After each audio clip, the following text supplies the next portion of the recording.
दोस्तों, मंगल लक्ष्मी के आज के एपिसोड में आपने देखा एपिसोड शुरुआत में आदेश सौम्या से कहता है कि उसने धोखे से संपत्ति के कागजातों पर उसके साइन लिए हैं। वह कहता है कि वह उसे अपने और अपने परिवार के साथ अन्याय नहीं करने देगा।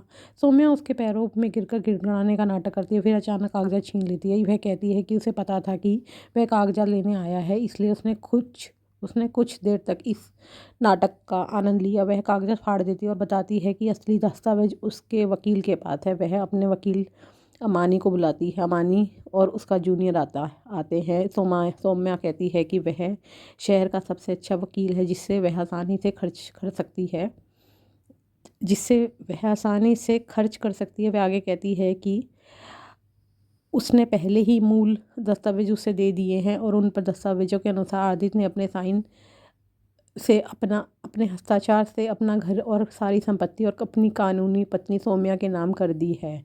शांति पूजा के दौरान जले हुए तलाक के कागजातों का पैकेट फिर से मंगल के सर के पास गिर जाता है। मंगल कहती है कि तलाक कभी अदालत में दायर नहीं किया था, इसलिए वह और आदित्य अभी भी कानूनी रूप से पति पत्नी नहीं है। आदित्य सौम्या से कहता है कि यह ये कागजात यह साबित नहीं कर सकते कि उसका घर है। वकील का कहना है कि सिर्फ कागजात काफ़ी नहीं है, इसलिए सौम्या ने उनका इस्तेमाल घर को रजिस्ट्रेशन के जरिए अपना नाम करवाने के लिए किया, जिससे वह कानूनी मालिक बन गई। सौम्या कागजात लेने ही वाली होती है कि मंगल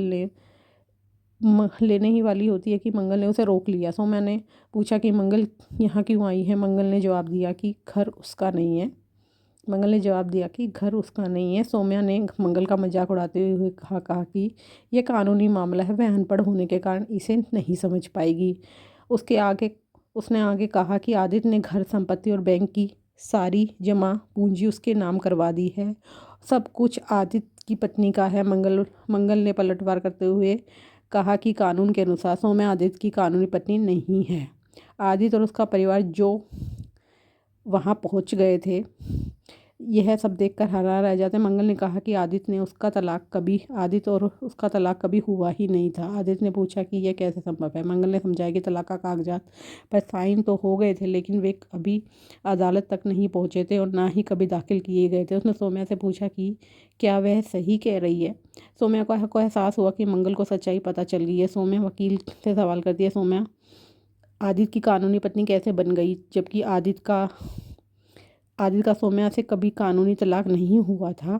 सौम्या मंगल को नाटक जबकि आदित्य का मंगल से कभी कानूनी तलाक नहीं हुआ था। सौम्या मंगल को नाटक बंद करने के लिए कहती है, उसे याद दिलाती है कि आदित्य ने सौम्या से शादी करने के लिए उसे तलाक दिया था। वह कहती है कि अदालत में कुछ भी साबित करने के लिए सबूत चाहिए। मंगल आधे जले हुए तलाक के कागजात दिखाते हुए कहती है कि उसके पास सबूत हैं। सौम्या चौंक जाती है। मंगल कहती है कि अंत में सच्चाई की ही जीत होती है। वह बताती है कि उसे ये कागज सौम्या के अलमारी में मिले थे और सौम्या ने जानबूझकर आदित्य से शादी की, जबकि उसका विवाह अभी भी वैध था। वह घोषणा करती है कि सौम्या और आदित्य का विवाह मान्य है। मंगल फिर अपने वकील को बुलाती है। उसका वकील आता है और कहता है कि हिंदू विवाह अधिनियम के तहत मंगल और आदित्य कानूनी रूप से विवाहित हैं और सौम्या का विवाह मान्य है। सभी को राहत मिलती है। वकील आगे कहते हैं कि मंगल आदित्य की कानूनी रूप से विवाहित पत्नी है और जिससे सभी अवैध साइन अमान्य हो जाते हैं और आदित्य अपने घर और संपत्ति का एकमात्र मालिक है। सौम्या का उन पर कोई अधिकार नहीं है। कुसुम और बाकी सब खुश हो जाते हैं। मंगल वकील को धन्यवाद देती है, उसे जाने के लिए कहती है। साथ ही यह भी कहती है कि ज़रूरत पड़ने पर वह बुला लेगी। मंगल कुसुम और बच्चों से कहती है कि उन्हें अपना घर वापस मिल गया है और उन्हें अपने अधिकार के साथ उसमें प्रवेश करना चाहिए। शांति सौम्या को फटकार लगाती है। परिवार खुशी खुशी घर में प्रवेश करता है। मंगल सौम्या से कहती है कि उसने सब कुछ खो दिया है। उसकी योजना, उसका पति और परिवार में उसका स्थान। सौम्या मंगल को थप्पड़ मारने के लिए हाथ उठाती है, लेकिन मंगल उसका हाथ पकड़ लेती है और कहती है कि वह पलटवार कर सकती है, लेकिन उसके स्तर तक नहीं गिरेगी, खासकर इसलिए क्योंकि सौम्या प्रेग्नेंट है। कुसुम कहती है कि वह सौम्या को घर में लाई थी और अब उसे घर से निकाल कर अपनी गलती सुधारेगी। शांति सौम्या का समर्थन करती है और कहती है कि आखिरकार उसे मंगल पर गर्व है, क्योंकि